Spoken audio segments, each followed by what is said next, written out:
Hello, welcome to Encore. Coming up, we visit the Sistine Chapel of prehistoric art, the caves at Lascaux. It's your chance to see artwork dating back 20,000 years, right here in Paris.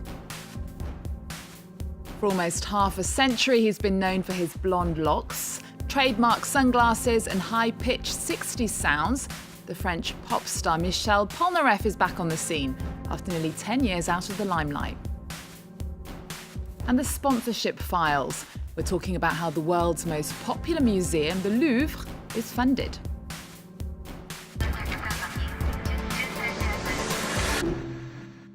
Thanks for joining us. It's not often you have a chance to see artwork dating back 20,000 years. But here in Paris, an exhibition transports us to the amazing world of prehistoric art.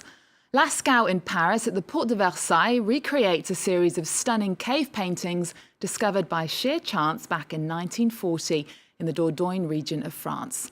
France 24's Thomas Burgess-Watson went along to check it out. They call it the Sistine Chapel of prehistoric art, the caves at Lascaux in southwestern France, which are home to 100 or so incredible paintings which give us clues as to how people lived, ate and dressed themselves around the year 15,000 BC. Well, the actual caves themselves are a UNESCO World Heritage Site, and it goes without saying that the paintings on the walls there cannot be transported. But this travelling exhibition is the next best thing, and it gives people right across the world a chance to enter into this colourful Paleolithic universe.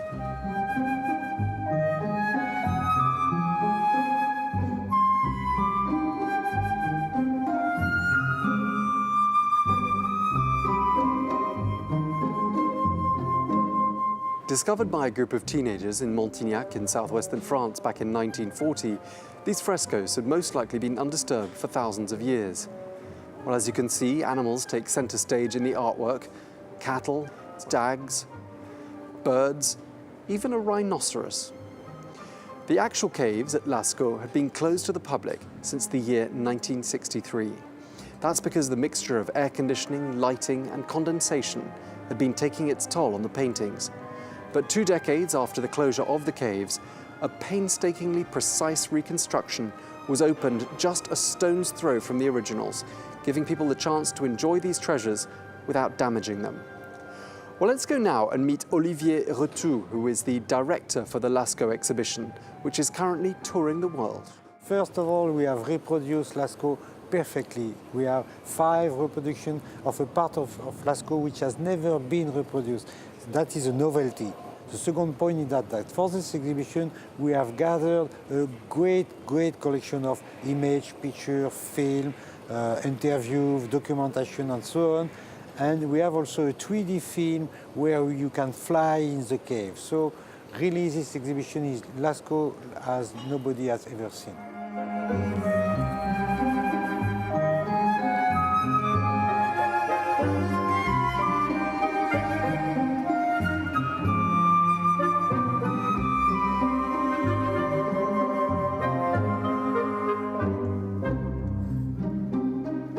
Well, as we've just been hearing, incredible attention to detail has been paid to recreating every micromillimetre of these cave paintings. But let's go and talk to someone now who can tell us why they're so significant and what they mean. Thank you very much indeed for speaking to us, Yves Coppens. You're a world-famous paleontologist. You're also the science director of this exhibition. Put this discovery in perspective in the year 1940. How important was that discovery? Well, it was already very important at that time, because at that time the prehistorian and people in general were not believing that prehistoric man was able to do such beautiful things. And this importance is still the same now. Lascaux remains a very important place as far as prehistory, but also art are concerned. Can you tell us anything about the techniques that were used for the paintings? We haven't found the material except for the engravings. And we have the flint. We were on the ground. For the paintings, we found the colors. And the colors are or mineral or vegetal. And we have them. And we know that for some of them, They use also fire to have a different color.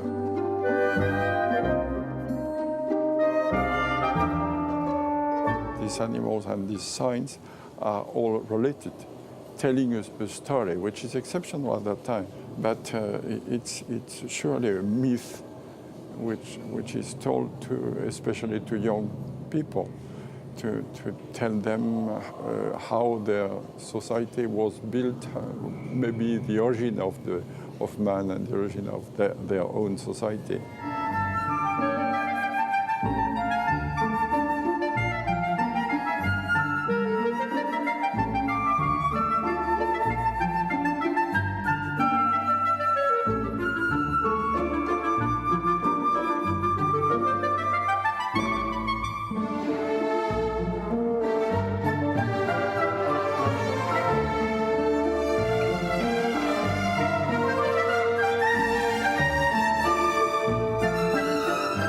If you would also like to enter the universe of our prehistoric ancestors, you've got until the end of August to come here to the Porte de Versailles Exhibition Centre before it's all packed up and transported to Switzerland for the next stop on its world tour.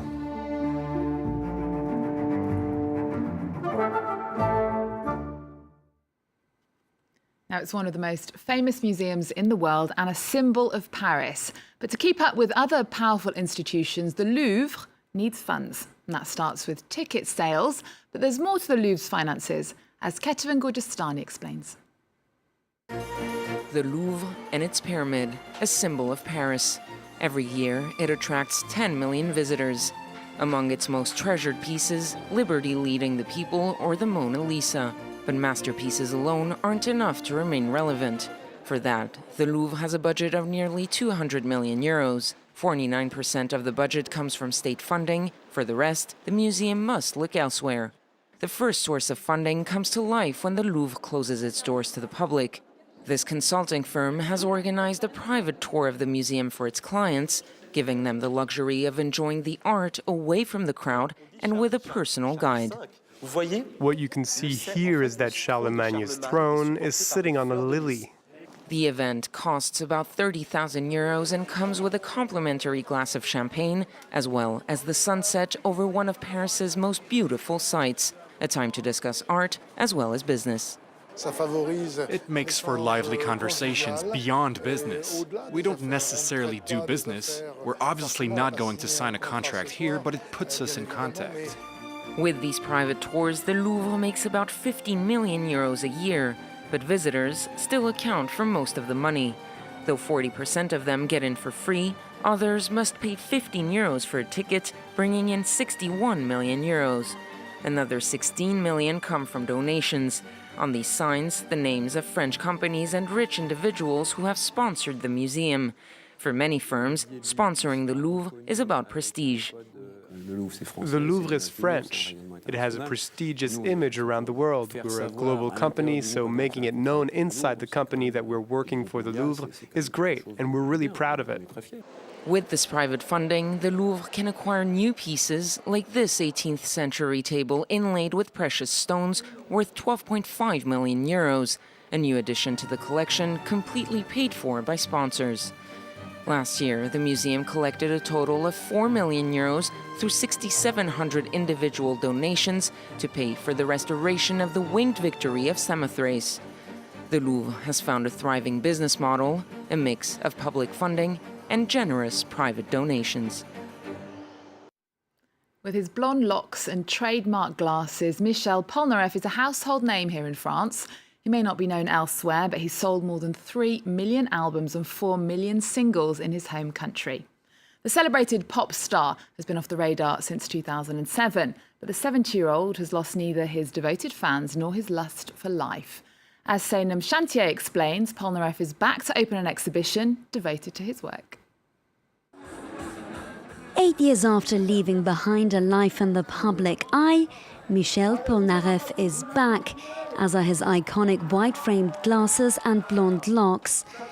The 70-year-old was greeted by some thousands of cheering fans, some dressed up as their idol, a few singing along to their favorite hits, others shouting out his name. It's very moving to see so much love from everywhere. So your fans are faithful. They're extraordinary. The reason for Polnareff's return after all these years? To open an exhibition to celebrate 3 decades of his work at France's Rock and Roll Hall of Fame, Musée de Musique Populaire, and to inaugurate a square named after himself. Among the fans lining up in Mont-Luçon, central France, a group of Japanese women who travelled some 10,000 kilometers to get a glimpse of the aging musician. What do you like about him? Everything. I like everything about him. His songs, the way he looks, his personality too, his costumes. He's very, very charming. I always bought his records. I've always followed Michel Polnareff. That's the art of French music. He's a virtuoso. And the exhibition, a tribute to years of performance. Born into an artistic family, Polnareff learned the piano when he was 5. The guitar followed. As a boy, Polnareff played on the steps of Sacré-Cœur before becoming a household name in France. Today, 150 of the pop star's belongings are displayed at this exhibition, a reminder of his musical past and a prelude to his upcoming album.